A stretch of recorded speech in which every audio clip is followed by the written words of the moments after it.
Break के बाद एक बार फिर बुलेटिन की शुरुआत करेंगे और बात करेंगे कि क्या चांद वाकई में सिकुड़ रहा है। दरअसल बता दें, चांद अब पहले जैसा नहीं रहा है, क्योंकि जेम्स वेब और नासा की नई खोज ने चंद्रमा की सतह पर 1000 से अधिक अनदेखी दरारें उजागर कर दी है और यह संकेत देता है कि चंद्रमा सिकुड़ रहा है और इसका आकार धीरे धीरे बदल रहा है।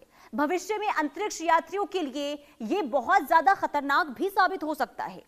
दरअसल नासा के आर्टेमिस मिशन के तहत 2028 में चंद्रमा पर भेजे जाने के बाद आपको बता दें कि ये जिस तरीके से अलग अलग तरीके से जानकारी सामने आ रही है, जो संकेत मिल रहे हैं कि क्या वाकई में चंद्रमा सिकुड़ रहा है, और इसे लेकर यह भी कहा गया कि आकार में भी बदलाव हो रहा है और ऐसे में माना यह जा रहा है कि यह भविष्य के लिए काफी चुनौतीपूर्ण है। खास करके अंतरिक्ष यात्रियों के लिए यह बेहद खतरनाक हो सकता है, क्योंकि नासा के आर्टेमिस मिशन के तहत 2028 की अगर हम बात करते हैं तो चंद्रमा पर भेजे जाने वाले मानव मिशनों के लिए यह एक चेतावनी है, क्योंकि वैज्ञानिकों का यह कहना है कि यह प्रक्रिया अभी भी जारी है और चंद्रमा की आंतरिक ठंडक इसे लगातार जो है छोटा कर रही है, इसके आकार को कम कर रही है। रिपोर्ट के जरिए आपको दिखाते हैं।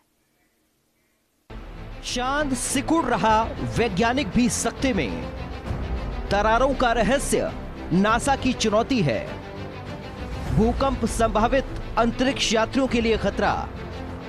सौर मंडल में नया रहस्य सामने आया। नए अध्ययन से पता चला है कि चंद्रमा की सतह पर 1114 नई दरारें पाई गई हैं। वैज्ञानिकों का मानना है कि चंद्रमा का आंतरिक भाग धीरे धीरे ठंडा हो रहा है, जिससे इसकी बाहरी पपड़ी सिकुड़ रही है। ये सिकुड़ाव लोबेट स्कार्प और थ्रस्ट फॉल जैसी संरचनाओं का निर्माण करता है। लूनर मारिया में देखी गई ये दरारें पिछले रिकॉर्ड से कहीं अधिक गहरी और व्यापक हैं। नासा और अन्य अंतरिक्ष एजेंसियों के लिए ये चेतावनी है, क्योंकि भविष्य में वहां मानव मिशन और उपकरण इन दरारों के कारण प्रभावित हो सकते हैं। बताया जा रहा है कि चंद्रमा की सतह पर दरारें विस्तृत हो रही हैं। इससे भूकंपीय गतिविधियां बढ़ रही हैं। लोबेट स्कार्प का विस्तार देखा गया। सिकुड़ाव दर लगातार जारी है। अंतरिक्ष मिशनों पर खतरा बढ़ा है। चंद्रमा का निर्माण लगभग 4.5 अरब वर्ष पहले हुआ था। समय के साथ ये धीरे धीरे ठंडा हुआ और सिकुड़ने लगा। पृथ्वी की तरह यहाँ सक्रिय प्लेट नहीं है, इसलिए आंतरिक ऊष्मा बाहर नहीं निकलती। इसके परिणाम स्वरूप पपड़ी पर विशेष दरारें और झुर्रियां बनी हैं। इन संरचनाओं को विज्ञान में थ्रस्ट फॉल्ट और लोबेट स्कार्प्स कहा जाता है। अध्ययन के अनुसार ये दरारें इंसानों पर फिलहाल सीधे असर नहीं डालती, लेकिन अंतरिक्ष अनुसंधान और नासा के भविष्य के आर्टेमिस मिशन के लिए चेतावनी है।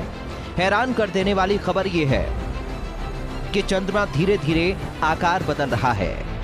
चंद्रमा पर पपड़ी, झुर्रियां और दरारें बनी हैं। ऐसे बार संरचनाएं खतरनाक संकेत दे रही हैं। अंतरिक्ष एजेंसियों को सतर्क रहने की जरूरत। विशेषज्ञों का कहना है कि चंद्रमा का सिकुड़ना धीमा है और पृथ्वी पर इसका नकारात्मक असर फिलहाल नहीं होगा। गुरुत्वाकर्षण बल स्थिर है, लेकिन चंद्रमा की कक्षा हर वर्ष लगभग 3.8 सेंटीमीटर बढ़ रही है, जिससे पृथ्वी का घूमना धीमा हो रहा है। दिन की लंबाई में मामूली वृद्धि हो रही है। चंद्रमा के सिकुड़ने की प्रक्रिया अभी भी जारी है और वैज्ञानिक इसके भूकंपीय प्रभावों पर नजर रख रहे हैं। अंतरिक्ष यात्रियों और भविष्य के मिशनों के लिए ये चेतावनी है कि चंद्रमा की सतह पर स्थायी संरचना